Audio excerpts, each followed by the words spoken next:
বাংলাদেশ এবং বাংলাদেশের বাইরে পৃথিবীর বিভিন্ন প্রান্তে যে যেখান থেকে চ্যানেল দেখছেন আপনাদের সকলকে সাদর আমন্ত্রণ তৃতীয় মাত্রা দেখবার জন্য। প্রিয় দর্শক, সাম্প্রতিক নানা বিষয় নিয়ে আলোচনার জন্য আমার সঙ্গে স্টুডিওতে রয়েছেন আমার বায়ে বসা আছেন বাংলাদেশ সুপ্রিম কোর্টের আইনজীবী মঈন ফিরোজী। মিস্টার মঈন ফিরোজী বাংলাদেশের সংবিধান সংক্রান্ত একাধিক মামলায়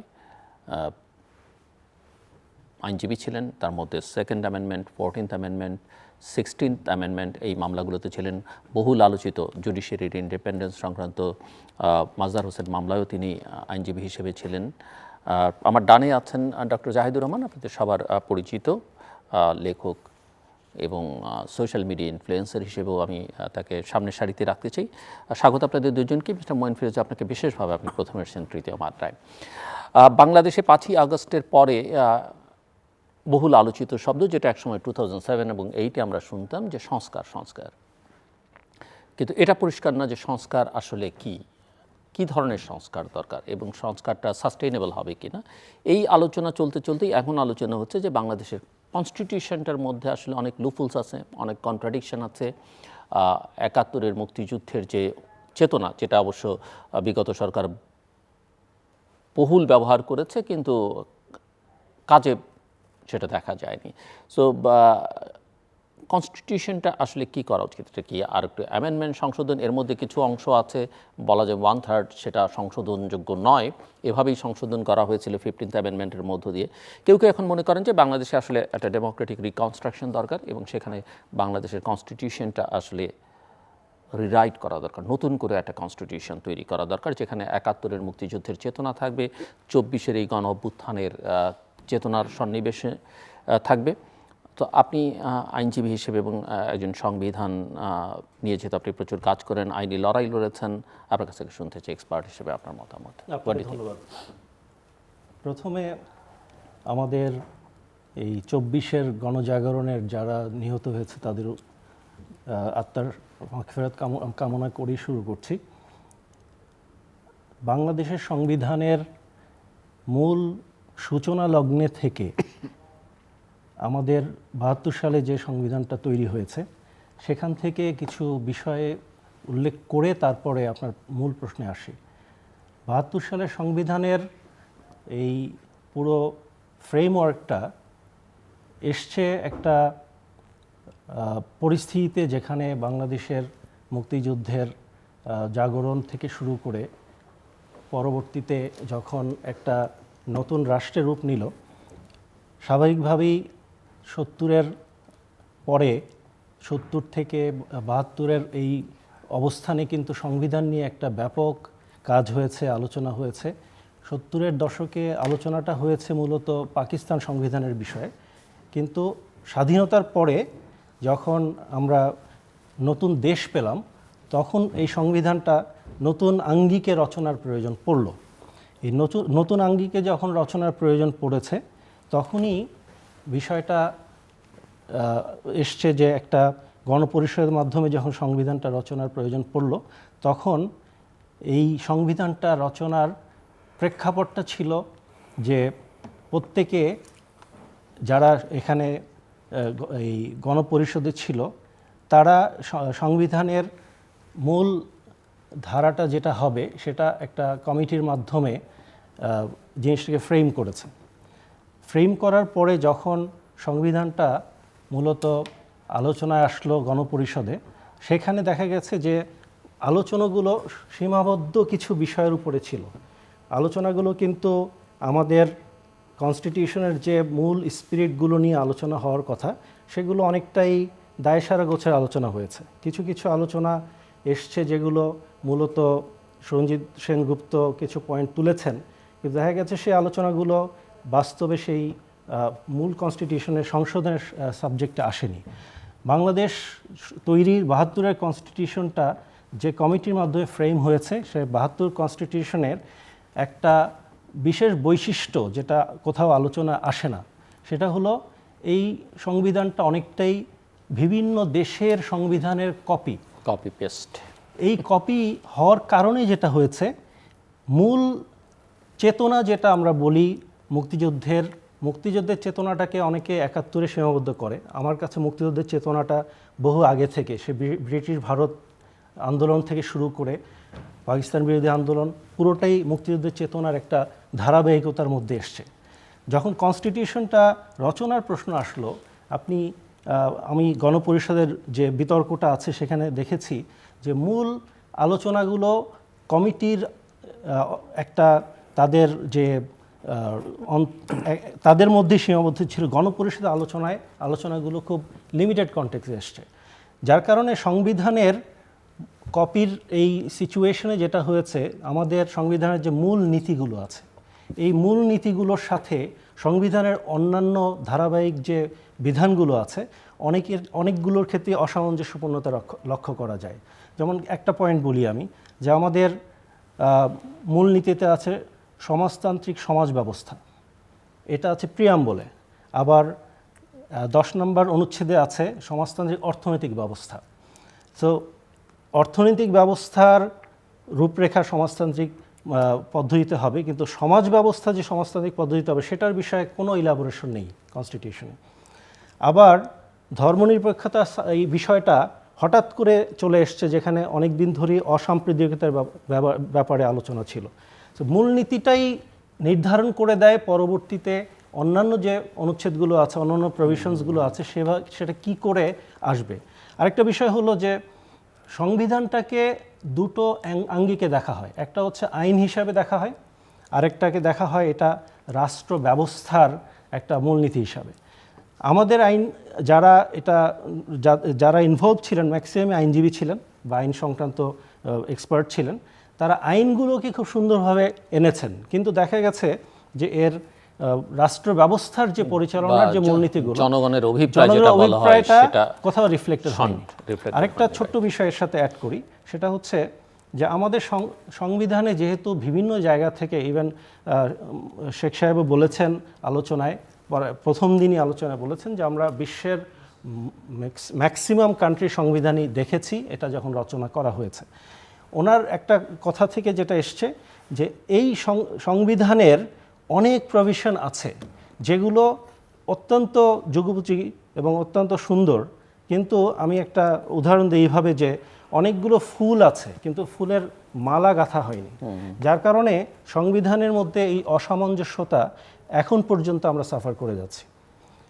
এর সাথে আরও বিষয় আসবে যে সংবিধান যখন পরবর্তীতে এই আরেকটা বাস্তবায়ন মানে আরেকটা ইস্যু আছে যে পাকিস্তানি শাসন কাঠামোর মধ্যে নির্বাচিতরা এই সংবিধান প্রণয়ন করেছেন, যারা আসলে সেই অর্থে কনস্টিটিউয়েন্ট অ্যাসেম্বলি ওই গণপরিষদকেই বলা হয়েছে, সেটা নিয়ে একটা বিতর্ক অনেকেই করেন যে এটাও ঠিক হয়নি। What do you think? এটা যে কোনো বিপ্লব বলেন, গণ অভ্যুত্থান বলেন, আমি 24-এর এই গণ অভ্যুত্থানকে বিপ্লবই বলবো। যে কোনো বিপ্লব বলেন, এই বিপ্লবের কোনো একটা ফর্মুলার মধ্যে আপনি ফেলে ওই পরিস্থিতি সামলাতে পারবেন না।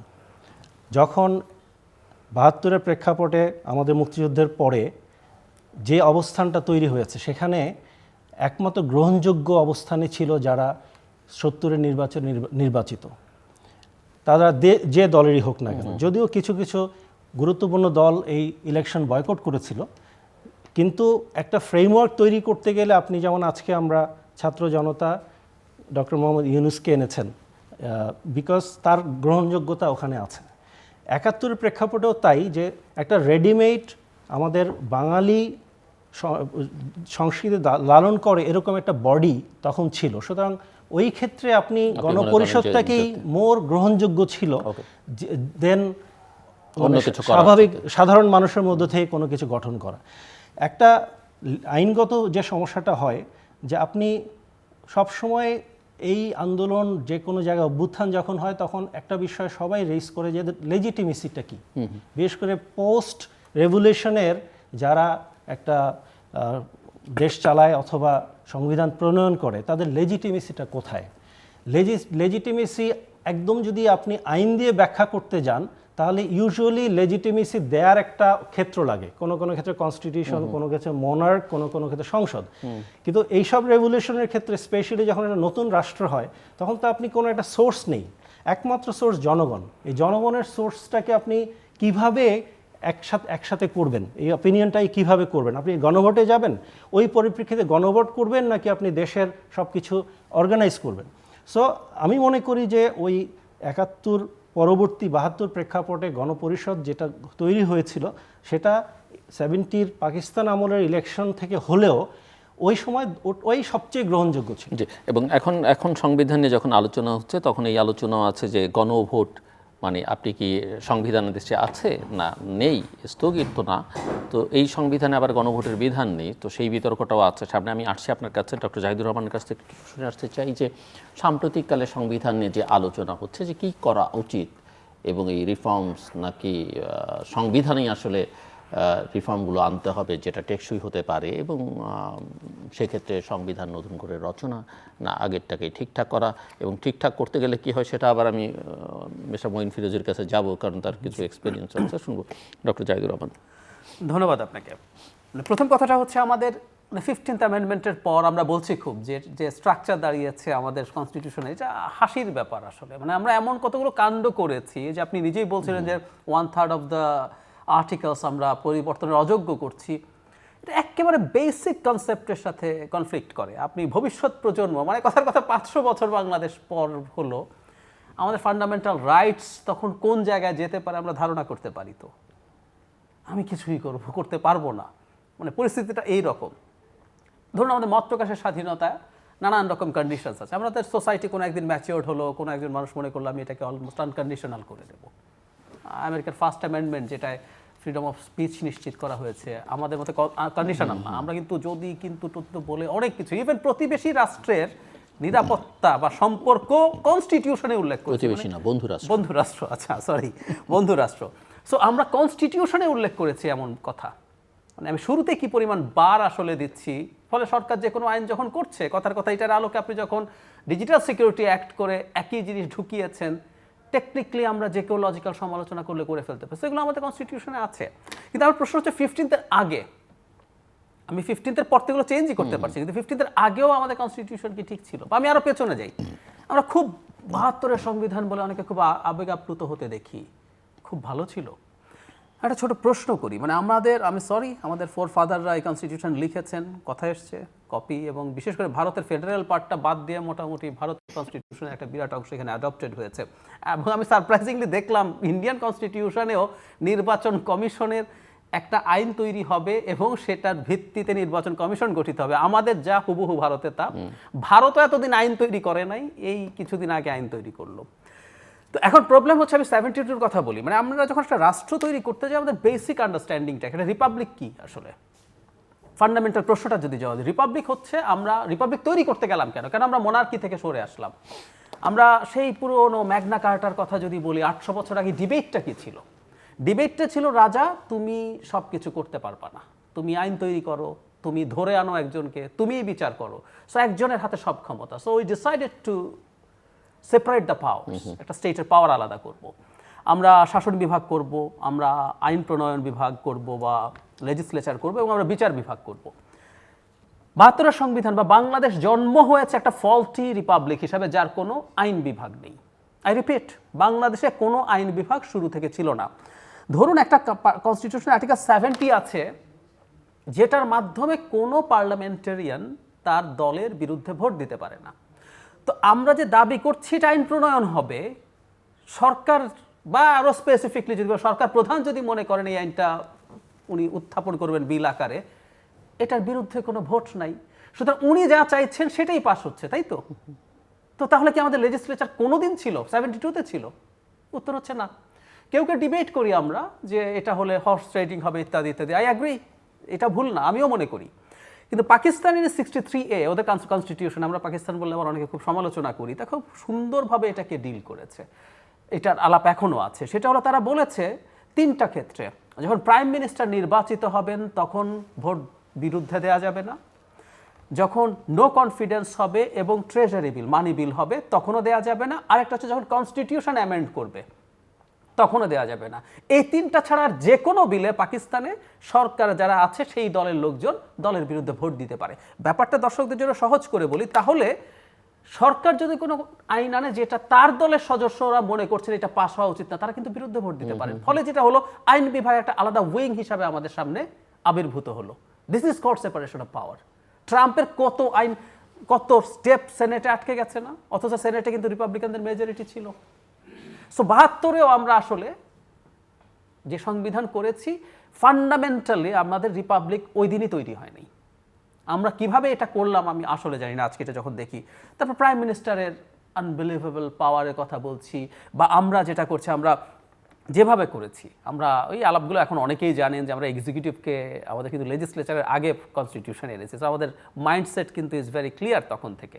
তো আমরা তো আসলে এগুলো করি না, আমরা আসলে এটা একটা প্রধানমন্ত্রী শাসিত পদ্ধতি করেছি, যেটা প্রেসিডেন্ট শাসিত পদ্ধতির চাইতে আদলে করা, আদলেও না, মানে ওখানে আরো অনেক বেশি পাওয়ারফুল। মানে আমরা অ্যাপারেন্টলি ধারণা করি যে আমেরিকার কথা খুব আসে যে প্রেসিডেন্টের অনেক ক্ষমতা, না, প্রেসিডেন্টের, আমরা আমেরিকার ওই যে house of representative budget pass করছে না, ছাড় করছে না, আমেরিকার গভর্নমেন্ট বন্ধ হয়ে গেছে, সরকার কিছু করতে পারছে না, তারপর বসে পরস্পরকে কনভিন্স করছে, সেনেটে কত নিয়োগ বাতিল হয়ে যায়। একটা সুপ্রিম কোর্টের বিচারক নিয়োগ করা চাইলেই হয়? নো, আপনি আনবেন, ভেটিং হবে, সেনেটে হিয়ারিং হবে, তারপর আর আপনি বাংলাদেশে বসে, সে 72 সালের সংবিধানে বসে আপনি চাইলেন, আর সেটা যে কোনো সময় হয়ে গেল। 3 নাম্বার অপশন হচ্ছে, তখনও আমাদের ছিল একটা আইন থাকবে, কথার কথা আইনে অনেক কিছু লিখবেন, আগে দুটো অপশন আছে, তো জাস্ট আপনি পাঠালেন ও হয়ে যায়। সুতরাং অকল্পনীয় রকম ক্ষমতা আসলে আমরা দিয়ে রেখেছিলাম টেকনিক্যালি। হ্যাঁ, লিখে ফেললেও সেটা এফেক্টিভ হবে কিনা is a different debate. So এত কিছু, আরও অনেক ইস্যুজ আছে, এগুলো সব যদি একত্র করি, 72-তেও আমাদের কোনো সহি সংবিধান ছিল না। সুতরাং আমাদের সংবিধান পাল্টাতে হবে। কিভাবে করব এখন সেটা হলো প্রশ্ন, কারণ দুটো আলাপ এসছে যে এটাকে কি আমরা অ্যামেন্ড করে কতটুকু ঠিক করতে পারবো, আর একটা আলাপ হচ্ছে মানে আমাদের একটা সেকেন্ড রিপাবলিকই দরকার। প্রসিডিউরালটা ভাইয়া ভালো বলবেন, কিন্তু এই দুইটা আলাপই এই মুহূর্তে মাঠে আছে। এর মধ্যে একটা জিনিস একটু যোগ করে রাখতে চাই, যে কনস্টিটিউশনের পরে এসে এটা খুব টাফ হয়ে গেল, যে অ্যামেন্ডমেন্টের পর 15th অ্যামেন্ডমেন্ট, সেটা কোর্টে চ্যালেঞ্জড হয়েছে, ওখানে কয়েকটা ফান্ডামেন্টাল জিনিস ভাঙা হয়েছে। আমি ধারণা করি যে এটা বাতিল হবে। একটা হচ্ছে, আপনি যে কনস্টিটিউশনের 1/3 আনএমেন্ডেবল করে ফেলছেন, এটা কখনোই কোনো পার্লামেন্ট এরকম কিছু করতে পারে না। এটা বেসিক ইয়ের সাথে, মানে পার্লামেন্টের যে বেসিক ফাংশন আছে তার সাথে কনফ্লিক্ট করে। আর গণভোটের কথা বললেন, আমাদের যখন 15th অ্যামেন্ডমেন্ট হয় তখন কিন্তু আমাদের কনস্টিটিউশনে গণভোট ছিল। 5th অ্যামেন্ডমেন্টে প্রথম গণভোট ছিল, পরে 12th-এ এসে 5th-এর মতো ইনডিসক্রিমিনেট না, কিছু ফান্ডামেন্টাল রাইটসের কিছু জায়গায় গণভোট রেখে দেওয়া হয়েছিল। তো আপনি সেই ধারাগুলোও কিন্তু পাল্টেছেন এই 15th-এ এসে, যে আপনি অপরিবর্তনীয় করছেন ওটার উপরে হাত দিয়েছেন, কিন্তু আপনি গণভোট নেন নাই। সো এটাও আপনার 12th-এর সাথে, 12th যে অ্যামেন্ডমেন্ট আছে তার সাথে সিরিয়াসলি কনফ্লিক্ট করে। সো এখন আমাদের নতুন আলোচনা বোধহয় এভাবে হওয়া উচিত, এক্সিস্টিং কনস্টিটিউশন না, 15th বাতিল হওয়ার, অর্থাৎ আগের কনস্টিটিউশন যেটা আছে সেটাকে ধরে আমরা অ্যামেন্ড করতে পারবো নাকি নতুন করে লিখব। আমার কাছে মনে হয় দুটো যে কোনোটা করেই, কারণ আমি অ্যামেন্ড যদি করতে চাই অনেক করা যায়। 15th অ্যামেন্ডমেন্টে তো 1/3-কে অপরিবর্তনীয় করা হয়েছে, সাথে অন্যান্য যেসব জায়গায় চেঞ্জ হয়েছে প্রায় 2/3 জায়গায় কম বেশি আপনি চেঞ্জ তো করেছেন। সুতরাং একটা অ্যামেন্ডমেন্ট দিয়ে অনেক জায়গায় চেঞ্জ করা সম্ভব। এটা এখন একটা টেকনিক্যাল ডিবেট, যে আসলে কিভাবে করা যাবে, কিভাবে করা উচিত, যেটা ডক্টর জাহেদ বলছেন যে 15th অ্যামেন্ডমেন্ট রিভোক করে, সেটা তো ইলেকশনের পরেই করতে হবে। প্রশ্ন হচ্ছে, জনগণের মধ্যে অনেকের মধ্যে এই ভীতি আছে, যারাই জিতুন না কেন তারা আসলে করবেন কিনা, বা তারা অনেকেই অনেক অঙ্গীকার করেছেন, রাষ্ট্র মেরামত করবেন, রাষ্ট্র কাঠামো বদলে দিবেন, 30 দফা 31 দফা বা আরও নানান দফা আছে, শেষ পর্যন্ত করবেন কিনা। সেই জায়গায় দাঁড়িয়ে এরকম একটা পরিস্থিতিতে যেখানে ছাত্র জনতার একটা আকাঙ্ক্ষার সরকার আছে, একটা পরিবেশ আছে, পরিস্থিতি আছে, রক্তের দাগ এখন আমাদের স্মৃতি থেকে মুছে যায়নি, সেই রকম সময় আসলে এই উদ্যোগটা নেওয়া যায় কেন? এখন আপনার কাছে আমার যেটা প্রশ্ন সেটা হচ্ছে যে, সংবিধানের কিছু দুর্বলতার কথা 72-এর সংবিধান থেকেই আলোচনা করলেন ডক্টর জাহেদ, আপনিও খানিকটা শুরুতেই বলেছেন এটা কপি করা সংবিধান অনেক ক্ষেত্রেই। আমার প্রশ্ন হচ্ছে যে, আপনার নিজস্ব কিছু এক্সপেরিয়েন্স আছে, যেমন ধরেন 17টা সংশোধনী এসছে, আপনি 2nd, 14th, 16th এই সংশোধনীগুলো নিয়ে মামলা হয়েছে এবং সেখানে আপনি আইনজীবী হিসেবে কাজ করেছেন। মাজদার হোসেন মামলায় সঙ্গে আপনি যুক্ত ছিলেন, এবং জুডিশিয়ারির সেপারেশন একটা 2007 সরকার একভাবে নির্দেশনা দিয়ে করেছে, সেটাও কিন্তু আওয়ামী লীগ ক্ষমতায় সেইভাবে কাজ করেনি। সো আমার প্রশ্ন আসলে কী হওয়া উচিত, এবং আপনি এই যে মামলাগুলো করতে গিয়ে যে এক্সপেরিয়েন্সটা দেখলেন যে আমাদের পলিটিশিয়ানদের যেসব মাইন্ডসেট এবং তারা যেভাবে সংবিধানকে ব্যবহার করেন এবং সংসদকে ব্যবহার করে ইস্টা করেন, তাতে আসলে কী লাভ হবে? এখন কি আমরা সংবিধান নতুন করে লিখব, নাকি আবার নতুন সংসদের কাছে যাবে, নতুন সংসদ কতটা করবে কি করবে না, আর যদি লিখতে হয় নতুন করে রচনা করতে, সেটা কিভাবে করব? এটা আনসারটা একভাবে বললে খুব সহজ, আর আরেকভাবে বলে কঠিন। আপনি দুভাবেই বলেন। আমাদের সহজভাবে হচ্ছে, আপনি যে কোনো একটা গণ আন্দোলনের পরে পরিবর্তন একটা স্বাভাবিক চাহিদা মানুষের, এবং অনেক দেশেই স্পেশালি তিউনিসিয়াতে আরব স্প্রিংয়ের পরে অন্যান্য দেশে, ইভেন ইজিপ্টেও হয়েছিল, যদিও এটা টিকাতে পারেনি, একভাবে জিনিসটা করে ফেলা। লেজিটিমেসির বিষয়ে বেশি যদি আমরা কথা বলতে যাই, এর কোনো শেষ নেই। আরেকটা বিষয় হচ্ছে যে রাজনৈতিক কনসেনসাস ছাড়া স্বাভাবিক প্রক্রিয়ায় কনস্টিটিউশনকে পরিবর্তন করা, বাতিল করা তো দূরের কথা, পরিবর্তন করা খুব কঠিন কাজ। এই জন্যেই সাধারণত সংবিধানে অ্যামেন্ডমেন্টের প্রভিশনটা সংবিধানে দিয়ে দেয়া হয়, যাতে রাজনৈতিক ডিবেটটা একটা জায়গায় থেমে যায়, যে ঠিক আছে আমি 2/3 মেজরিটি পেয়েছি, তার অর্থ হচ্ছে আমার সংবিধানে আমাকে এই ম্যান্ডেটটা দিয়ে দেওয়া হয়েছে। বর্তমান প্রেক্ষাপট স্বাভাবিক কোনো ঘটনা না। আমরা এখন যে অবস্থানে আছি, আমি সংবিধানের আলোচনার আগে ছোট্ট একটা পয়েন্ট বলে নেই। যেমন বর্তমান ইন্টারিম গভর্নমেন্ট তৈরি হওয়ার পর থেকে এখন পর্যন্ত ওনাদের এজেন্ডাগুলো দেননি, ওনারা কি কাজ করবেন। এখনও কিন্তু আমরা অনেকটাই ঝুলে আছি, যে ওনাদের ম্যান্ডেটটা অসীম মনে হচ্ছে, যে ওনারা যা ইচ্ছা করতে পারবেন, যদিও বাস্তবে এটা সম্ভব না। একটা সময়ে গিয়েই অসীমতাটা মানুষের দেখা যাবে মানুষের কাছে গ্রহণযোগ্যতা পাবে না। ওনারা আসলে এই সময়ে কি করবেন এখনও ওনারা যেহেতু সেট করেননি, এই জন্য এখন পর্যন্ত সত্যিকার ক্রাইসিস বা সত্যিকার সমস্যাগুলো এখনও সারফেসে আসছে না। যেই মুহূর্তে ওনারা এজেন্ডাগুলো দেবেন, তখনই প্রশ্ন আসবে এত এজেন্ডা কি ওনাদের এখতিয়ার মধ্যে পড়ে কিনা। তারপরে আসবে এই এজেন্ডাগুলো রাজনৈতিক দলের এজেন্ডা, ওনারা কেন আসবেন। তারপরে আসবে সংবিধান এমন একটা বিষয়, এই সংবিধানকে সংসদ ছাড়া ওনাদের কি এখতিয়ার আছে কিনা একটা কথা বলার। এজেন্ডাই যখন আসবে তখন যেহেতু আলোচনা হবে, আমার ইস্যুটা আমি ধরে নেই সংবিধান সংশোধন ওনার একটা এজেন্ডা নিয়ে আসবেন। অলরেডি এটা নিয়ে বিভিন্ন ফোরামে আলোচনা হচ্ছে, এবং আমি ব্যক্তিগতভাবে মনে করি যে এই সুযোগে সংবিধানের বিষয়ে কাজ করা উচিত। ভাই যেটা বললেন, এবং আমারও মনে হয় যে 71 পরবর্তী সিচুয়েশনে 72-এ সংবিধানটা 100% একটা পারফেক্ট সংবিধান হওয়ার সুযোগ নেই, এটা বাস্তবতা মেনে নিতে হবে। এবং এই সংবিধানকে অপব্যবহার করার যত রকম মেকানিজম আছে আমরা দেখেছি সংশোধনীগুলোতে হয়েছে। কেন হয়েছে? বিকজ এটা আসলে একটা দুর্বল সংবিধান। যদিও এটা আমাদের ঐতিহ্যগতভাবে এবং একটা নস্টালজিক কারণে আমরা প্রথম সংবিধানকে সবাই আমরা লালন করতে চাই, কিন্তু এর মধ্যে অনেক সমস্যা যেহেতু রয়ে গেছে, এই সমস্যাগুলো যদি আমি ঐতিহ্যের নাম দিয়ে এগুলোকে আমি ওভারলুক করি, না দেখি, তাহলে এই সমস্যার সমাধান আমরা কখনোই করতে পারবো না। বিপ্লব বারবার আসে না। আপনি যখনই রাজনৈতিক দল সংবিধান সংশোধনে যাবে, তাদের নিজস্ব রাজনৈতিক দৃষ্টিভঙ্গির বাইরে যেতে পারবে না, এটাই বাস্তবতা। এখন এমন একটা সময় যেখানে রাজনৈতিক দৃষ্টিভঙ্গির বাইরে সাধারণ মানুষের আকাঙ্ক্ষার সত্যিকার প্রতিফলনের সুযোগ আছে, এবং এমন একটা আমরা ইন্টারিম গভর্নমেন্ট পেয়েছি। অনেকের হয়তো কিছু ব্যক্তি নিয়ে সমস্যা থাকতে পারে, কিন্তু সামষ্টিকভাবে ওনাদেরকে একটা গ্রহণযোগ্যতা জনগণের মাঝে আছে এবং স্টেক হোল্ডারদের মাঝেও আছে, যে ওনারা আসলেই ভালো কিছু করার সুযোগ আছে। কিন্তু সময় একটা ফ্যাক্টর। ওনারা যত দ্রুত কাজটা হাতে নেবেন এবং যত দ্রুত সংবিধান নিয়ে আসলেই একটা কার্যকর পদক্ষেপ নেবেন, তার মাধ্যমে এটা প্রতিফলিত হবে। কি করতে পারেন ওনারা? অবশ্যই সংবিধান যদি সংশোধনের প্রশ্ন আসে, 3টা বিষয় এখানে আসে। আমি একটু সাধারণ মানুষের বোঝার জন্য এভাবে বলি। একটা গাড়ি নষ্ট হলে আপনি কিছু পার্টস পরিবর্তন করতে পারেন, এটা হচ্ছে পিসমিল অ্যামেন্ডমেন্ট সংবিধানের। আরেকটা হচ্ছে আপনি পুরো ইঞ্জিন বাদ দিয়ে নতুন ইঞ্জিন লাগাতে পারেন, এটা হচ্ছে বাতিল করে নতুন সংবিধান আনা। আরেকটা ওভারহলিং বলি আমরা, যে পুরো জিনিসটাকে নতুন করে রিশেপ করা।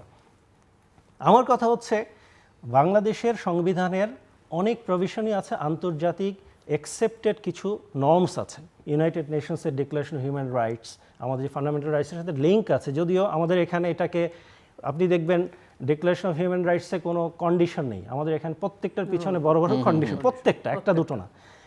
এই বিষয়গুলোকে এখন আপনি যখন কাজ করতে যাবেন, দুটো বিষয় মাথায় রাখা, কি কি সাবজেক্ট নিয়ে আমরা কাজ করব। সংবিধানের প্রত্যেকটা ক্লজ দাড়ি কমা সহ পরিবর্তনের প্রয়োজন নেই। এর মধ্যে কিন্তু রিরাইট মানে তো এটাও না যে সবই আপনি বাতিল করে সব দিচ্ছেন, বাতিল করে বাতিল করছেন না, তো সম্ভব না, এবং প্রয়োজন নেই। হ্যাঁ, আমাদের যেটা দরকার সেটা হচ্ছে নির্দিষ্ট করে প্রথমে একটা সংবিধান সংশোধনের জন্য সরকারি মাধ্যমে একটা কমিশন বা কিছু একটা ড্রাফট অর্গানাইজেশন ফর্ম করা দরকার, যাদের মধ্যে থেকে গ্রহণযোগ্য ব্যক্তিত্ব থাকবেন এবং সংবিধান নিয়ে যারা কাজ করেন, নট নেসেসারি লয়ার হতে হবে, it can be anyone from any sector. কারা কারা হবেন?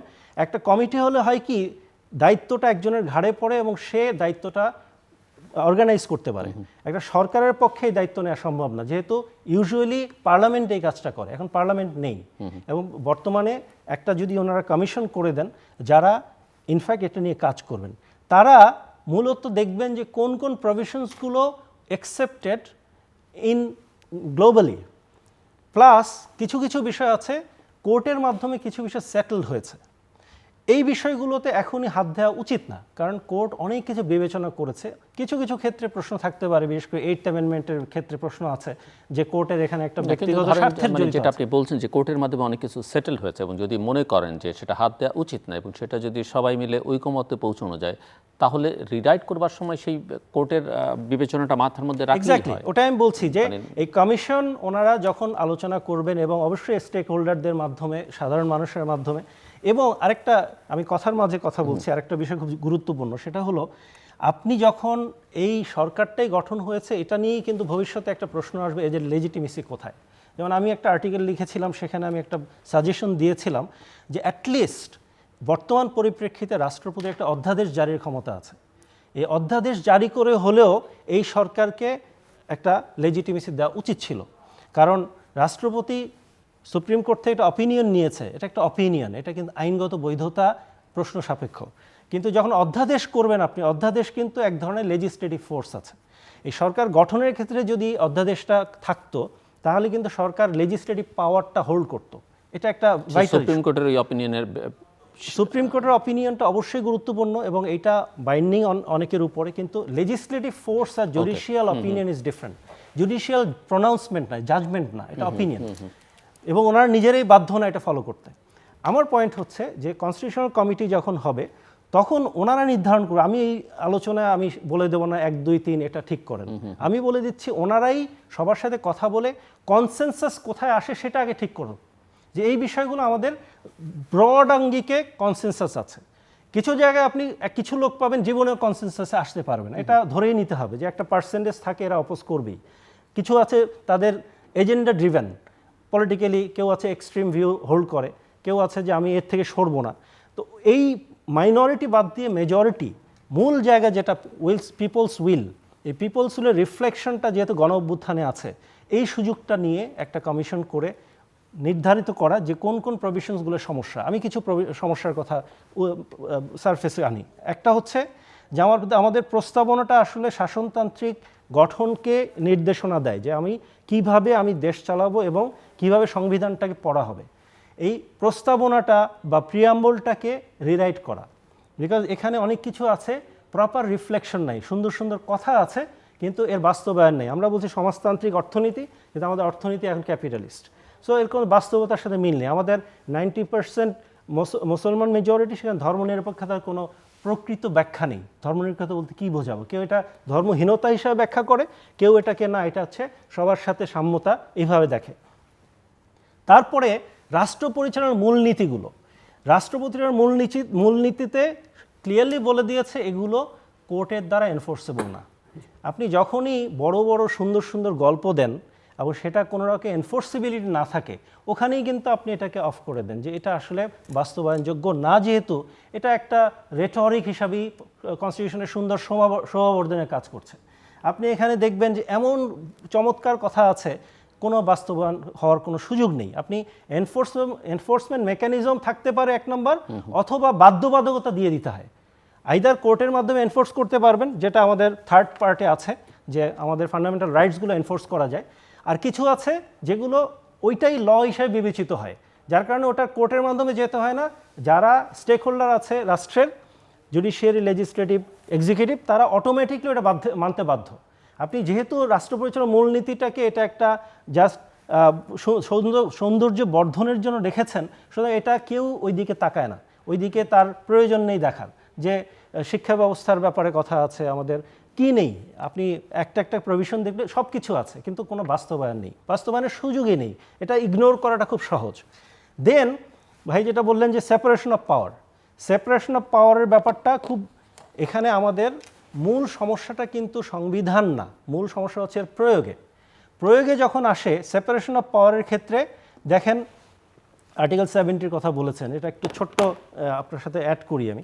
আর্টিকেল 70-র অরিজিন হচ্ছে collective responsibility of the British parliament. ওখানে একটা প্রভিশন আছে, যখন মিনিস্টাররা মিনিস্ট্রিয়াল রেসপন্সিবিলিটির কনটেক্সটে কোনো একটা বিষয়ে পার্লামেন্টে আনবেন, তখন প্রথমে ইন্টারনালি তাদের ডিবেট হবে এবং সেখানে ভোটাভুটি হবে। একবার ভোটাভুটি হয়ে যখন ডিসিশন হবে, তো মিনিস্টাররা সবাই আনলেস সে বলে যে আমি এটা অপোজ করব, ওখানে সে অপোজ করতে পারে না। আমরা সেটাকে চালিয়ে দিয়েছি সমস্ত পার্লামেন্ট মেম্বারদের উপরে। ব্রিটিশ কনস্টিটিউশন আনরিটেন, ওটা অনেক কনভেনশন দ্বারা তৈরি, যার কারণে ওরা ইজিলি এটা ইভলভ হয়। আমাদের তো ইভলভ হওয়ার সুযোগ নেই রিটেন কনস্টিটিউশন হয়। পুরো জিনিসটাকে আমরা রংলি এমনভাবে প্লেস করেছি, যার কারণে এটাকে কেউ বাদ দেওয়ার প্রয়োজন মনে করেনি। আমরা অনেকে চিন্তা করেছি এটা কোর্টে যাব কিনা, দেখেছি এটা এত চমৎকারভাবে এটার ব্যবহার হয়, কেউ এটা নিয়ে বদার করে না। এই সেপারেশন অফ পাওয়ারের ক্ষেত্রে একটা রাষ্ট্রপতি প্রধানমন্ত্রীর সাথে একটা ভারসাম্য একটা আনতে হবে, যদিও রাষ্ট্রপতিকে আবার বেশি দেওয়ার ক্ষেত্রে আবার এটা ডিবেট আছে। সেটার কাজই তো আমাদের কনস্টিটিউশন কমিটি যারা যদি ফর্ম হয় এমনভাবে হবে। তারপরে আসেন খুবই গুরুত্বপূর্ণ একটা প্রশ্ন, সেটা হচ্ছে আমাদের বিকেন্দ্রীকরণ এবং আমাদের যে লোকাল গভর্নমেন্টটাকে যারা এইটাকে স্ট্রেনথেন শুধু করা না, তাদেরকে অ্যাকচুয়ালি মানে অনেক এম্পাওয়ারমেন্ট এবং কনস্টিটিউশনালি তাদেরকে শক্তি দেয়া, এম্পাওয়ারমেন্ট করা। একটা হচ্ছে আপনি আইন করে কিছু ক্ষমতা দিলেন, আর কনস্টিটিউশনালি তাদেরকে একটা ইন্ডিপেন্ডেন্স দেওয়া, সর্ট অফ এ অটোনমি দেয়া। ইন্ডিপেন্ডেন্স শব্দটা বেশি হয়ে যায়, একদম অটোনমি দেয়া কনস্টিটিউশনের মাধ্যমে। এখন আছে যে এটা হবে, কিন্তু পাওয়ারটা দেওয়া হবে লয়ের মাধ্যমে। যখনই লয়ের মাধ্যমে দেওয়া হয়, যে আসে সে তার মতো করে ল পরিবর্তন করতে পারে। সো এই যে সামগ্রিক বিষয়গুলো সাবজেক্টিভ, আমি কিছু উদাহরণ হিসেবে দিয়েছি, আমি এক্সস্টিভ কোনো লিস্ট দেইনি। এই সাবজেক্টিভ বিষয়গুলো দেখা। দেন সবচেয়ে গুরুত্বপূর্ণ বিষয় যেটা, সেটা হচ্ছে এই কাজগুলো করার পরে বাংলাদেশের কনটেক্সটে সবচেয়ে বেশি সমস্যা যেটা হবে, সেটা হচ্ছে একে হলো যে রাজনৈতিকভাবে এটাকে ঐক্যমতে আনা। ঐক্যমতে আনতে গেলে আমার ব্যক্তিগত কিছু প্রপোজিশন। এক নম্বর প্রপোজিশন হচ্ছে পুরো প্রক্রিয়াটা শুরুতেই এক ধরনের একটা গণভোটের ব্যবস্থা করা, যাতে স্বাভাবিক, এখন ধরেন যারা ছাত্র জনতা আন্দোলন করেছে, তারা তো সংবিধান পরিবর্তন হবে এরকম এজেন্ডা নিয়ে আন্দোলন করেনি। এখন পপুলার দাবিগুলো আসছে যারা নেতৃত্বে ছিল। গণভোট কিসের ভিত্তিতে হবে? গণভোট কিসের ভিত্তিতে হবে আপনি যদি এটা বলেন, আমি এটা এইভাবে আসি যে সংবিধান এখন যেটা আছে, এটা এক ধরনের টয়লেট জোনে আছে। এটা আছে প্রয়োগ, আবার এটার প্রয়োগ নেই। আপনি যদি এভাবে চিন্তা করেন যে আমরা কনভিনিয়েন্টলি ওভারলুক করি যেগুলো আমার এগেনস্টে যায়, আর যেটা আমার সুবিধা সেটা প্রয়োগ করি। এটা এই যখনই একটা রাষ্ট্র ব্যবস্থা এরকম একটা টার্ময়েলের মধ্য দিয়ে আসে, এটা কিন্তু বাস্তব পরিপ্রেক্ষিতে এটাই হবে। কারণ আপনি যদি পূর্ণাঙ্গভাবে এটাকে ফলো করতে যান, এটা বাস্তবে সম্ভব না। আবার এটাকে যদি একদম বাদ দিয়ে চলে যান, তাহলে এই যে টোটাল ইনফ্রাস্ট্রাকচারটা আছে সরকারি বা রাষ্ট্রযন্ত্রগুলো আছে, সেগুলো কলাপস করবে। তো এটাকে এখন অনেকটাই বলতে পারেন যে আইনগত বৈধতার জায়গাটা কি করে হবে, সেটা পুরোপুরি কনস্টিটিউশন থেকে আপনি ফলো করলে আপনি এটার কোনো রেজাল্ট পাবেন না। কারণ আমি যদি এখন বই খুলে বলি রেফারেন্ডামের প্রভিশন কত, তখন আমি এটার কোনো আনসার দিতে পারবো না। রেফারেন্ডামের বেসিসটা কি? জনগণের অপিনিয়ন। জনগণের অপিনিয়ন নিতে যদি আপনি কনস্টিটিউশনের বাইরেও আপনাকে যেতে হবে, কারণ আপনি তো এই গভর্নমেন্টে ফর্ম করেছেন জনগণের কথার উপরে ভিত্তি করে। আপনি বলছেন যে রেফারেন্ডামের মধ্য দিয়ে এই কনস্টিটিউশন সম্পর্কে সিদ্ধান্ত নিতে হবে, যে এটা কি করা হবে, Preliminary সিদ্ধান্ত। কারণ Then ধরা যাক ভোটে পাওয়া গেল যে ঠিক আছে, এটা সংশোধন বা রিরাইট করা যেতে পারে, পুনর্লিখন করা যেতে পারে, সেক্ষেত্রে কি করতে হবে? টেকনিক্যাল যে প্রশ্নটা ডক্টর জায়েদ তুলেছেন, সে কি কনস্টিটিউয়েন্ট প্রথমে অ্যাসেম্বলির মাধ্যমে? গণভোটটা এখানে পর্যায়ক্রমে, আমার ব্যক্তিগত অপিনিয়ন, আপনি তো একটা জায়গায় এসে এটাকে সমাধান করতে হবে, আপনি সমাধানের কোনো রেডিমেড ফর্মুলা নেই। ক্রিয়েটিভ হওয়া বা ইনোভেটিভ হওয়াটা যদিও রিস্ক আছে, কিন্তু করতে হবে একটা জায়গায় গিয়ে। আপনি গণভোটের মাধ্যমে একটা ম্যান্ডেট নেন, ম্যান্ডেট নিয়ে আপনি কনস্টিটিউশন রিফর্মের কাজে জনগণ ফেভার করে কিনা বা তার পক্ষে আছে কিনা সেটা কনফার্ম করেন। যখনই জনগণ এগ্রি করবে জিএস রিফর্ম করা দরকার আছে, এখানে অনেক ম্যানিপুলেশন হবে, রাজনৈতিকভাবে বিভিন্নভাবে আলোচনা আসবে, কিন্তু তারপরেও জনগণের ভোটাধিকারটা আমরা দেখেছি, যতই ম্যানিপুলেশন হোক, আন্দোলনও তো ম্যানিপুলেশন হয়েছে, তারপরেও তো জনগণ তার আসল রায়টা দিয়েছে।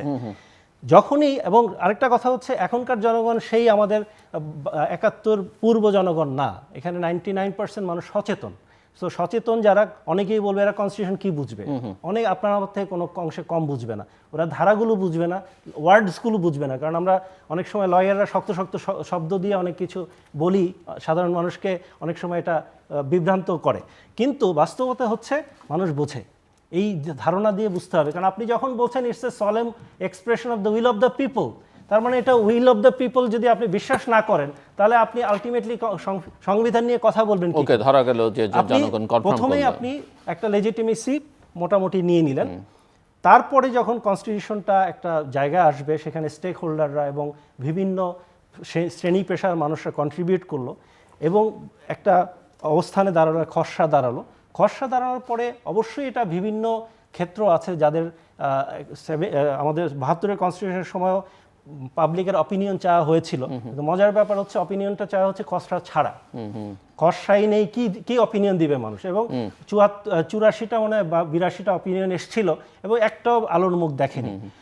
এইরকম আই ওয়াশ না, আপনি প্রপার, এখন স্টুডেন্টরা এখন সারা বাংলাদেশের প্রত্যেকটা মানুষের মোবাইল চালায়, ইন্টারনেট দেখে, আপনি এগুলো খসড়াগুলো অনলাইনে দিয়ে দেবেন, এবং ল কমিশনও অনেক আইন কিন্তু এভাবে ওয়েবসাইটে দিয়ে দেয়, সেখানে তাদের অপিনিয়ন নিলেন, নিয়ে যখন এটা একটা পর্যায়ে আসবে, তখন নেক্সট স্টেপে এখানে একটা ট্রিকি বিষয়, অনুমোদনটা কে করবে, that is the critical part. এখানে অনুমোদনের ক্ষেত্রে আপনি ইউজুয়াল ফর্মুলা হচ্ছে যে একটা গণপরিষদ করে, মানে আমাদের এখনকার প্রেক্ষাপটে গণপরিষদটা এটা কতটুকু বাস্তবায়নযোগ্য, এটা খুবই একটা ডিবেটেবল বিষয়, এবং আমার কাছে মনে হয় এটা সমস্যা সমাধানের থেকে সমস্যা বাড়াবে। একটা ওয়ে হতে পারে, এটা যদিও কিছুটা বিশ্বাসের জায়গার প্রশ্ন, সেটা হচ্ছে যে যেহেতু স্টেক হোল্ডারদের মধ্যে আমরা রাজনৈতিক দলগুলোকে অবশ্যই চিন্তা করছি, তাদের থেকে এক ধরনের আন্ডারটেকিং নেয়া যে তারা যখন পরবর্তী নির্বাচন হবে, পরবর্তী নির্বাচনে তারা এটাকে রেটিফাই করবে এবং অ্যাডাপ্ট করবে। এখন অনেকে বলতে পারে আমরা তো রিস্ক নিয়ে নিচ্ছি, যে ওনারা যদি না করে তখন কি হবে? আপনি কি মনে করেন যে রেটিফাই করবে তো যখন এটা অধ্যাদেশ আকারে থাকবে বা কনস্টিটিউশনটা সেরকম? কনস্টিটিউশন অধ্যাদেশ দিয়ে কনস্টিটিউশন অ্যামেন্ডমেন্ট করা যায় না। আমি যেহেতু প্রথমেই বলেছি সংবিধানটা একটা টয়লেট জোনে আছে, তো সেই কনটেক্সটে এখন আমি যদি সংবিধানের ১৪২ ধারা অনুসারে সংবিধান সংশোধনের প্রশ্নে যাই, এই পুরো আলোচনাটাই অবান্তর। হ্যাঁ, কিন্তু যেহেতু পরিবেশ পরিস্থিতিতে সুপ্রিম কোর্ট নিজেই বলেছে, এই এখন ইন্টারিম গভর্নমেন্টে তো একটা অবান্তর প্রস্তাব, কিন্তু সুপ্রিম কোর্ট তাকে অ্যালাউ করেছে। তাই যদি করে থাকে, তাহলে পরিস্থিতির কারণে রাষ্ট্রযন্ত্র থেমে থাকবে না, রাষ্ট্রযন্ত্র আগাতে হবে। আপনি বলছেন তারপর ইলেকশনের মধ্য দিয়ে তারা, এটা একটা অপশন, এটা একটা অপশন। গণপরিষদ যদি করার মতো সেই অবস্থান থাকে এবং এই সরকার যদি সেটা জনগণকে মানিয়ে নিতে পারে, এবং যদি পলিটিক্যাল পার্টিগুলো মানলেও হয়, টাইম লাইনটা যদি দিতে পারে, তা গণপরিষদ হতে পারে। Okay, good, thank you doctor Zahidur Rahman. হ্যাঁ, যে প্রশ্নটা উত্থাপিত হয়েছে খুবই ইম্পর্ট্যান্ট। তার আগে একটা ছোট জিনিস বলি, ভাইয়া যেহেতু মাজদার হোসেন মামলার কাজও করেছেন, মানে আমাদের সংবিধানের সেপারেশন অফ পাওয়ার, মানে সেপারেশন অফ পাওয়ার যদি এনশিওর আমরা না করতে পারি, তাহলে ওটা কোনো, আমি রিপিট করছি, ওটা কোনো রিপাবলিক না, ওটা অন্য কিছু। যেমন ধরুন আমাদের আর্টিকেল 22 বলছে যে নির্বাহী বিভাগ থেকে বিচার বিভাগকে পৃথক করতে হবে। আমি এই প্রশ্ন আমার এখনও আছে, ভাইয়া আশা করি জবাবও দেবেন। আমাদের 116 যেখানে লোয়ার জুডিশিয়ারির কথা আছে, সেটা এখনও তাদের বদলি পদোন্নতি সব কনস্টিটিউশনালি রাষ্ট্রপতির উপরে ন্যস্ত থাকিবে, এবং প্রধান বিচারপতির সাথে আলোচনার মাধ্যমে তিনি সেটা প্রয়োগ করিবেন। আর দর্শকরা যারা আছেন তাদের প্রতি একটা ছোট ব্যাপার, সেটা একটু জানিয়েই রাখে, একটা ছোট টিপস দেই। সংবিধান নিজে যেহেতু পড়ার চেষ্টা করেছি, মানে সংবিধানের যত জায়গায় রাষ্ট্রপতি আছে সব প্রধানমন্ত্রী পড়তে হবে, কারণ 48(3) অনুযায়ী প্রধানমন্ত্রী নিয়োগ এবং প্রধান বিচারপতি নিয়োগ ছাড়া আসলে উনি প্রধানমন্ত্রীর পরামর্শ, তার মানে এটা আইন মন্ত্রণালয় করছে। একই সংবিধানে আর্টিকেল 22, যেটা কিন্তু রাষ্ট্র পরিচালনার মূলনীতি, আর 116 আবার 109ও আমি যদি ভুল না করি, যেখানে উচ্চ আদালতের অধীনেই সরাসরি অধীনে অধস্তন আদালত থাকবে লেখা আছে।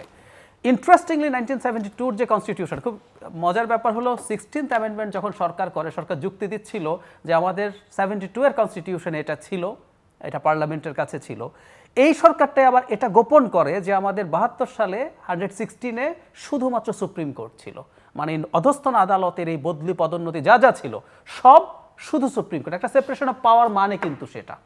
সো এইরকম অসংখ্য ইস্যুজ আসলে আছে, বিশেষ করে বিচার বিভাগটা যদি আমরা ঠিক না করি। আমরা অবশ্য যারা একটু মানে আমরা যারা দূরে আছি, কোর্টে না, আমরা উচ্চ আদালতকে বিরাট কিছু মনে করি। আসলে বিচারিক আদালত তো লোয়ার জুডিশিয়ারি, ওই জায়গাতে মূল কাজগুলো হয়, আমাদের যাবতীয় হয়রানি, আমাদের যাবতীয় সংকট ওই জায়গাতে হয় আসলে। সুতরাং ওই জায়গাটা যদি আমরা সরকারের এরকম সরাসরি নিয়ন্ত্রণে রেখে দেই, আদতে এটা রিপাবলিক হলো না। এই জায়গাগুলো ঠিক করতে হবে। এখন কি করব, কিভাবে করব? আমার মনে আছে ওই যে আমরা যখন প্রচুর আলোচনা করছিলাম 13th অ্যামেন্ডমেন্টের রায়ে, একটা প্রাথমিক যে রায়, এরপর তো জালিয়াতি করেছেন জনাব খায়রুল হক, জালিয়াতি শব্দটা আমি রিপিট করছি, এবং সেখানে প্রথম যে রায়টা ছিল সেখানে ওনারা এটাকে আনকনস্টিটিউশনাল বলে, স্প্লিটেড রায় ছিল বলেছেন, কিন্তু আরও দুটো টার্ম থাকতে বলেছেন, সেখানে উল্লেখ করেছেন which is the very basic of jurisprudence, সেটা হচ্ছে জনগণের নিরাপত্তা এবং রাষ্ট্রের নিরাপত্তা বা কল্যাণ, এগুলোই হলো সর্বোচ্চ আইন। মানে আইনের বেসিক, কনস্টিটিউশনের বেসিক আসলে জনগণের কল্যাণ এবং নিরাপত্তা, এগুলো এনশিওর করছে। কারণ উনি বলছেন যে এটা আনকনস্টিটিউশনাল, বাতিল করে আবার উনি দুটো টার্ম, অষ্টম আর নবম, ইফ আম নট রং, বা নবম আর দশম উনি বলছেন এটা হতে পারে। তো তাহলে সেটা কিভাবে পারলেন? এই কারণে। সো আমরা যাবতীয় যা যা করছি, যা যা করব, প্রথম কথাটা হচ্ছে আমরা এটা সবাই অ্যাগ্রি করি যে এই সরকারের ম্যান্ডেট আছে। আমরা অনেকে সাবকনশিয়াসলি এটাকে এক ধরনের তত্ত্বাবধায়ক সরকারের সাথে কম্পেয়ার করি, এবং আমার কাছে মাঝে মাঝে মানে এই সরকারেরও অ্যাটিটিউড সেরকম মনে হয়। আমি যদি ডক্টর ইউনূসের প্রথম স্পিচটা দেখি, উনি কিন্তু বলছেন নির্বাচন কবে হবে, আমরা কি করব, রাজনৈতিক সিদ্ধান্তের বিষয় সবাই বলবে ইত্যাদি ইত্যাদি। ট্রু, বড় বড় রাজনৈতিক দল, ছোট রাজনৈতিক দল, সিভিল সোসাইটি সবার সাথে আলাপ হবে, কিন্তু ওনাদের নিজেদেরও তো একটা স্টেক আছে, হিউজ স্টেক আছে। ওনারা এই গণ অভ্যুত্থানের গঠিত একটা সরকার, তাদের চয়েসের সরকার। সো উনিও কি চান না চান সেগুলো বলবে। সো ওনাদেরও সেই জায়গাটা, তার মানে জনগণের উইল যদি বলি আছে, এবং গণভোট করলাম না, এগুলো আসলে মেজর সংকট না, যদি আমরা আসলে ডিসাইড করি। আসলে মূল জায়গা ওটা, যেটা কনসেনসাসের কথা এসছে। আমাদের সংবিধানে 11th অ্যামেন্ডমেন্ট আছে, মানে আমরা যদি এখন পেছনে তাকাই, ওই সময় যে ঘটনা ঘটেছিল এখনকার চাইতে আরও অদ্ভুত ঘটনা ঘটেছিল। একজন sitting chief justice vice president হলেন, উনি শর্ত দিলেন উনি এই দায়িত্ব শেষে আবার চিফ জাস্টিস হবেন। মানে এই ঘটনাগুলো ঘটলো, এবং আমরা যেহেতু একমত ছিলাম, আমরা সেটাকে অসুবিধা হয়নি, র্যাটিফাই করেছি। সো আমার কাছে যেটা মনে হয়, এই আলাপগুলো আনা, এবং অবশ্যই সব স্টেক হোল্ডারকে একসাথে নিয়ে এটা নিশ্চিত করতে হবে। এবং আমার মনে হয় জনগণের সামনে, আপনি তো অনেকগুলো প্রশ্ন করলে আমি বিশ্বাস করি অনেক বড় বড় রাজনৈতিক দল না করতে পারবে না। কথার কথা আমি যদি বলি, আমি বিচার বিভাগ পুরোপুরি, জনাব এস.কে সিনহা কিন্তু ফাইট করেছিলেন সিরিয়াসলি, সরকার তার উপরে খুবই ক্ষুব্ধ হয়েছে শেষ পর্যন্ত, মূলত ওই কারণে। যদি এটা হয় যে আমি লোয়ার জুডিশিয়ারি পুরোপুরি আমি কনস্টিটিউশনে অ্যামেন্ড করে দিতে চাই, 116 করে বলতে চাই এটা সুপ্রিম কোর্টের উপরে শুধু ন্যস্ত থাকবে, এবং আমাদের মাজদারসন মামলার ইভেন অনেকগুলো অবজারভেশন, অনেকগুলো রায়ের পার্ট তো বাস্তবায়ন হয়নি। ধরুন সচিবালয় হয় নাই এখনো, মাত্র একটা দুটো হয়েছে তাও, এবং এইটা একটা খুব গুরুত্বপূর্ণ ইন্ডিকেশন। কবে হলো? ওই মামলার রায় হওয়ার পর 2 বছর আওয়ামী লীগ ক্ষমতায় ছিল, 5 বছর বিএনপি ক্ষমতায় ছিল, কেউ না এটা বাস্তবায়ন করার ন্যূনতম স্টেপ নেয় নাই। নেলুরকে 1/11 সরকার, যেটার পেছনে কোনো পপুলার ম্যান্ডেটও ছিল না, স্টিল তারা নিয়েছে। কারণ পলিটিক্যাল গভর্নমেন্টগুলোর এক ধরনের মানে হিসাব নিকাশ থাকে, যখন আমি পাওয়ারে যাবো আমরা কিন্তু প্রত্যেকের রাজার মতো ক্ষমতা আসলে চাই।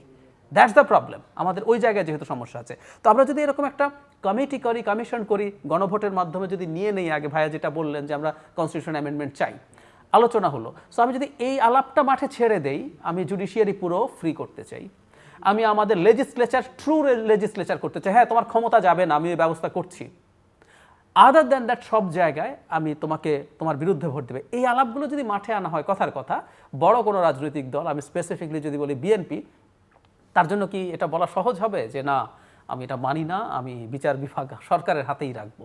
সো এইভাবে করে তাদেরকে ইনক্লুড করে এক ধরনের কনসেনসাস যদি আনি, সবই করে ফেলা যাবে, সবই করে ফেলে তারপর আমরা আসলে র্যাটিফাই করে ফেলতে পারবো। এটা আদতে মেজর কোনো প্রবলেম না। এখানে একটা প্রশ্ন আছে যে এ কথা ঠিক যে আওয়ামী লীগ তো কোথাও নেই এখন, মানুষের মনে নেই, বিশেষ করে ইয়াং জেনারেশন, যেই আন্দোলনে যারা সামনের সারিতে ছিল বা যারা আত্মদান করেছে, তাদের ভয়েসের কি হবে? মানে আপনি কি তাদেরকে একদম এক্সক্লুড করে এই পুরো প্রক্রিয়াটা করতে পারবেন, যেহেতু সংবিধান অত্যন্ত গুরুত্বপূর্ণ একটা ইস্যু?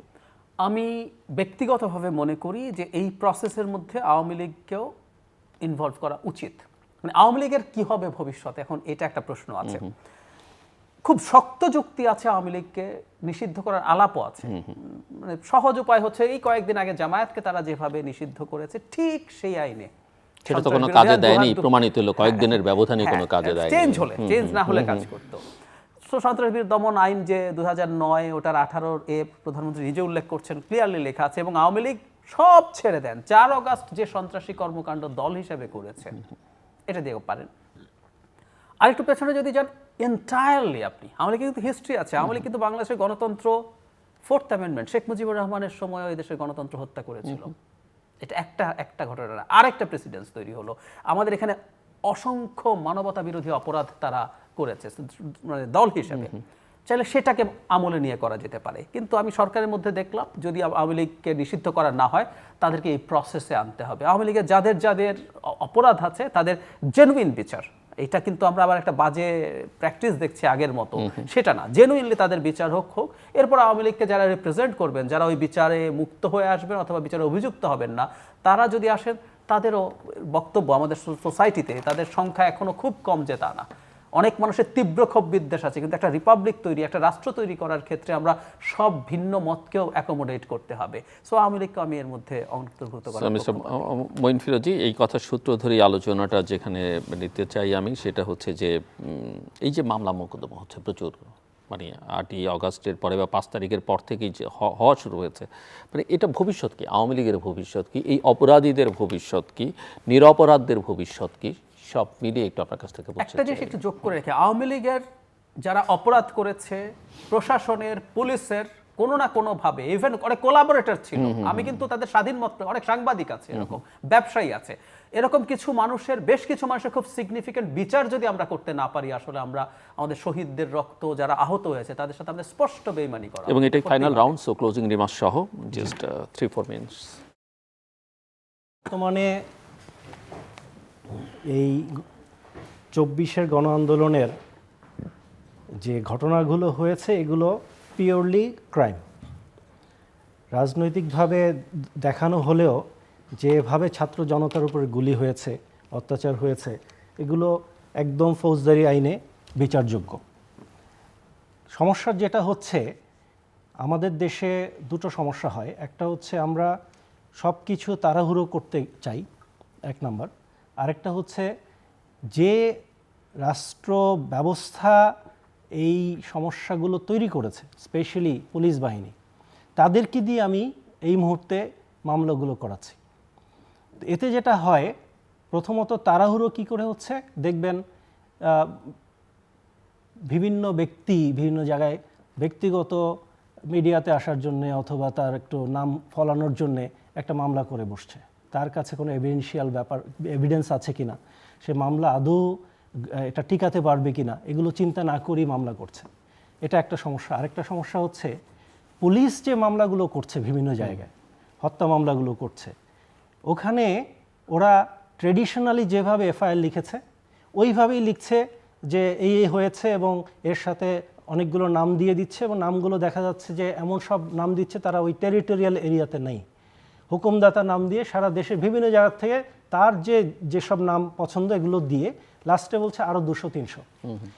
আগের মতোই। এটা কেন হচ্ছে? এটা ওদেরকে পুরোপুরি দোষ দেওয়া যাচ্ছে না। কেন যাচ্ছে না? কারণ গত 15 বছর ধরে যে পুলিশ অফিসারগুলো রিক্রুটেড হয়েছে, তারা তো এই কালচারে বড় হয়েছে। তারা তো আজ পর্যন্ত সঠিক এফআইআর লেখার তাদের ট্রেনিং আছে কিনা আমার সন্দেহ আছে। এবং তারা ওই বয়ানটা কি করে, কম্পিউটারে তাদের সেট ফর্মুলা আছে, ওর মধ্যে দিয়েই এই বয়ানটা রচনা করে। এবং এখন যখন মামলা হচ্ছে, আগে যেটা হতো, আমি খুব একটা বিষয়টা অন্যভাবে বলি, যে যারা পদলেহন করে তার তো একটা পা দরকার। আগে একটা পা দরকার ছিল, সেই পা পদলেহন করেছে, এখন নতুন পা তারা পেয়েছে। তো তাদের চাকরি বাঁচানো বলেন বা তাদের নিজের প্রয়োজনে এখন দেখা যাচ্ছে নতুন প্রভু হিসাবে তারা একজনকে খোঁজার চেষ্টা করছে। এবং এই আওয়ামী লীগ সরকারের সময় যত ক্রাইম হয়েছে, এই ক্রাইমগুলোকে সমস্ত আওয়ামী লীগের নেতৃত্ব এবং কিছু লোককে জড়িয়ে করছে। প্রত্যেকের বিরুদ্ধে যে মামলাগুলো করা যায়, এগুলোতে বিচার হলে অবশ্যই তার শাস্তি হওয়ার মতো ঘটনা ঘটেছে। এবং এই অপরাধগুলো সঠিকভাবে যদি তদন্ত করে বিচার করা হয়, খুব কম লোক আছে এখান থেকে পার পাবে। একটা কারণ আছে, এটা প্র্যাকটিক্যাল কারণ হচ্ছে মেজরিটি অপরাধ ভিডিও রেকর্ড আছে, যেহেতু এটা ওপেন ফিল্ডে হয়েছে। মেজরিটি অপরাধে কারা কারা নির্দেশক, কারা কারা নির্দেশদাতা, এটা রেকর্ডেড আছে, পত্রপত্রিকায় ফলাও করে অনেক বড় গলায় তারা বিবৃতি দিয়েছে, বড় বড় রাজনৈতিক নেতারা। শুধুমাত্র ঢাকা শহরে না, এলাকায় আপনি বহু লোকের কাছে বিভিন্ন ফেসবুকে পাবেন, ইউটিউবে পাবেন, ফুটেজ আছে বিভিন্ন লোকাল লিডাররাও কিভাবে ইনস্টিগেট করেছে। সো যেখানে এত ওয়েল ডকুমেন্টেড, সেই ক্ষেত্রে এই লোকগুলো ভবিষ্যতে পার পেয়ে যাবে কি করে? আমি একটু প্র্যাকটিক্যাল এক্সাম্পল দিই। আমাদের সুপ্রিম কোর্টে যখন একটা মামলা আমরা আপিলে পাই, আমরা কি করি? আমরা সেখানে লুপহোলস দেখি, বাংলায় যেটা বলি খুঁত ধরি আমরা। এই খুঁত বাঁচতে গিয়ে তখন দেখা যায় একটা দুটো ইস্যু দিয়ে আমরা আপিলটাকে কোর্টে অ্যাকসেপ্ট করিয়ে নিই। সো আপনি যদি গোড়াতে হাত না দেন, আপনি যদি এফআইআরগুলো ঠিক মতো না করেন, চার্জশিটগুলো ঠিক মতো না, সাক্ষীগুলো ঠিক মতো না আনেন, এই মামলাগুলো চোখের সামনে ঘটনা যেটা ঘটেছে সেখানেও তারা পার পেয়ে যাবে। এখনই হয়তো সবাই কেউ তাদের বিরুদ্ধে জামিন চাইতেও যাচ্ছেন না, ওনারা নিজেরাও জামিন চাইতে যাচ্ছেন না, তাদের লয়াররাও চাচ্ছেন না। কিন্তু একটা সময় আসবে যখন একটু ঠান্ডা হয়ে যাবে পরিস্থিতি, এই লোকগুলো হাইকোর্টে বেল নিতে আসবে, তখন কোর্ট তো দেখবে যে এফআইআর তো দুর্বল, তারা তো দেখবে না যে ওই ভিডিওতে কি আছে, তারা এফআইআর দেখবে। সো এই জন্যে ইম্পর্টেন্ট জিনিস হচ্ছে, খুব জরুরি ভিত্তিতে এই সরকারের উচিত, এই ইন্টারিম গভর্নমেন্টের উচিত যে একটা সেন্ট্রালি তারা এক ধরনের, আমরা বলি যে প্রসিকিউশন সার্ভিস গঠন করুক, স্পেশালি এই 24-এর গণ অভ্যুত্থানকে কেন্দ্র করে যে অপরাধগুলো হয়েছে গত একটা টাইম ফ্রেম নেক, এই টাইম ফ্রেমে যতগুলো অপরাধ হয়েছে একটা সেন্ট্রাল কমিশন করা হোক, যেখানে ক্রিমিনাল ল এক্সপার্টস থাকবেন, রিটায়ার্ড জাজেরা থাকবেন, পুলিশের কিছু সৎ কর্মকর্তা থাকবেন। তারা প্রত্যেকটা, যেহেতু মামলাগুলো আবার ঢাকায় করা যাবে না, মামলাগুলো লোকাল জুরিসডিকশনে করতে হবে, লোকাল যে আইও আছে তাকে তারা গাইড করবে। এবং এর সাথে কিছু ছাত্রদেরকে ইনভলভ করা উচিত যারা রিসার্চের কাজ করবে, বিকজ ওরা ইন্টারনেট রিসার্চে অনেক পরিপক্ক। তো এই একটা কমিশন করে আপনি যদি মামলাগুলোকে ইমিডিয়েটলি স্টেপস না নেন, এই মামলাগুলো ধীরে ধীরে ধীরে নষ্ট হয়ে যায়। Thank you doctor Zahidur Rahman, খুব ছোট্ট খুবই করে 2 মিনিট। চমৎকার বলেছেন, আমার একেবারেই আর কিছু যোগ করার নেই। যে প্রসেসের কথা বলেছেন, সেন্ট্রাল যে প্রসিকিউশন টিমের কথা, চমৎকার প্রপোজাল। মানে আমার মনে হয় এটা তো আসলে এতদিন হয়েও যাওয়া উচিত ছিল, আমার এখন শোনার পর মনে হয়। কারণ একটা কথা ইম্পর্টেন্ট, মানে আমরা জাতি হিসেবে যতটা ক্ষুব্ধ হতে পারি, এজিটেটেড হতে পারি, দ্যাটস গুড, এবং এই এজিটেশন আমাদের দরকার ছিল। আমরা কোর্টে গিয়ে কাউকে পিটিয়ে দিচ্ছি, সেটুকু পারি, কিন্তু আমরা আসলে কোনো কাজ মেটিকুলাসলি স্টেডিলি কন্টিনিউ করতে পারি, আমার মনে হয় এটা প্রমাণ করার একটা সুযোগ আমাদের সামনে হাজির হয়েছে। এবং এটা ফ্যাক্ট, এই পরিমাণ ইনফরমেশন, এই পরিমাণ ডেটা আমাদের সামনে থাকার পরও যদি আমরা জেনুইনলি বিচার করতে না পারি। আরেকটা কথা একটু যোগ করে দিতে চাই, শুধু অভ্যস্ততা না, আমি আরেকটা আশঙ্কা যোগ করি। আওয়ামী লীগের হাতে অকল্পনীয় পরিমাণ টাকা আছে, অকল্পনীয় পরিমাণ টাকা আছে। সুতরাং এই পুলিশ তাদেরই নিয়োগকৃত পুলিশ, তারা এখন পর্যন্ত তারা চেষ্টা করছে বা দেখাচ্ছে যে আমরা কাজ করছি। খুবই সম্ভব তারা হয়তো নিজে থেকে তাদেরকে এরকম করবে, অথবা তাদেরকে কিনে ফেলাও খুব কঠিন কিছু না। সুতরাং একটা সেন্ট্রাল একটা যদি সেল না থাকে, এই ঘটনাগুলো ঘটবে এবং এই মানুষগুলোকে আমরা হয়তো আবার দেখবো তারা খুব চমৎকারভাবে বেরিয়ে যে কোনো কিছু, এবং আমাদের উপরে চড়াও হবে। একদম, মানে আমাদের বলতে আমি সাধারণ একদম মানুষ। সবার কথা বলছি। দর্শক, অনুষ্ঠানে আপনি কিছু যোগ করতে চাইছেন? Thank you.